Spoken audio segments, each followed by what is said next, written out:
مدنی channel کے ناظرین، بادشاہ، کنگ، یہ وہ لفظ ہے جو ہم بچپن سے سنتے چلے آئے۔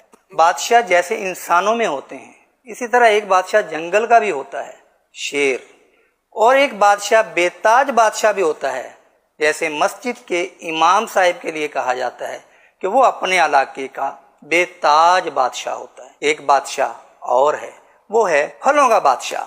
آپ سمجھ گئے ہوں گے میں کس کی بات کر رہا ہوں، آم، مینگو۔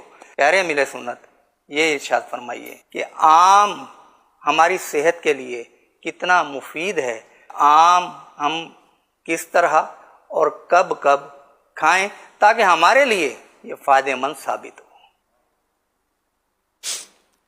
آم کا سیزن آ گیا ہے، لیکن ابھی کھانے سے آم نہیں ہوئے۔ پہلے سیزن کا آم کہتے ہیں کہ نہ کھایا جائے، طباً میڈیکلی کہتے ہیں کہ مناسب نہیں ہے۔ اس میں ہے نہیں ترکیب۔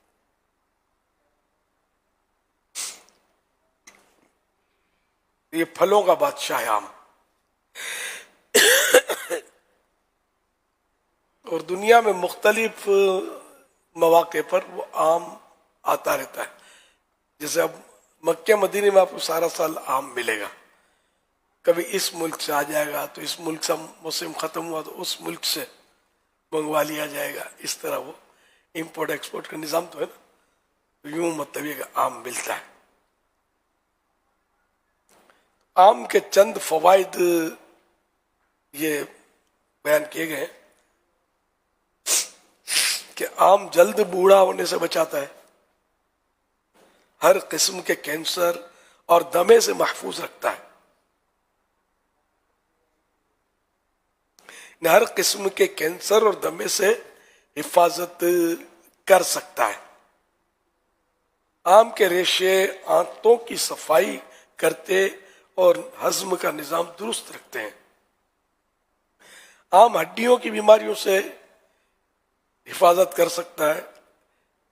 دل کی بیماری والوں کے لیے آم ایک بہترین پھل ہے۔ آم نزلہ زکام سے بھی بچانے کی صلاحیت رکھتا ہے۔ آم جسمانی کمزوری کو دور، جسم کو فربہ یعنی موٹا اور خون پیدا کرتا ہے۔ آم کا جوس جگر، دل، دماغ، ہڈیوں اور پٹھوں کو سخت گرمی سے محفوظ رکھتا ہے۔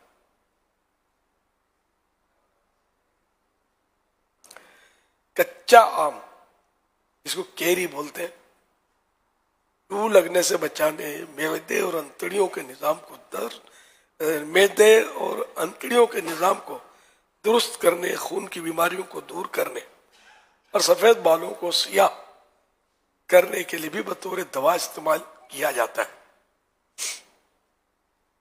یعنی یہ کھانے سے اس کے سفید بالوں میں وہ سیاہی، کالک، بلیک، وہ ہو سکتی ہے۔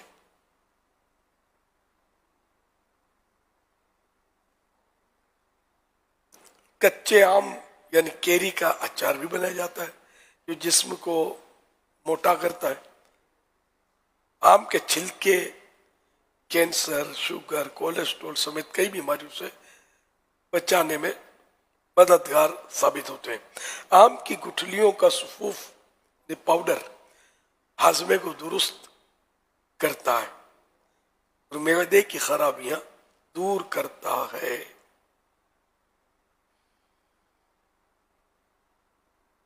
یہ ماہنامہ فیضان مدینہ جولائی 2017 میں جو مضمون تھا اس میں سے بیان ہوا ہے۔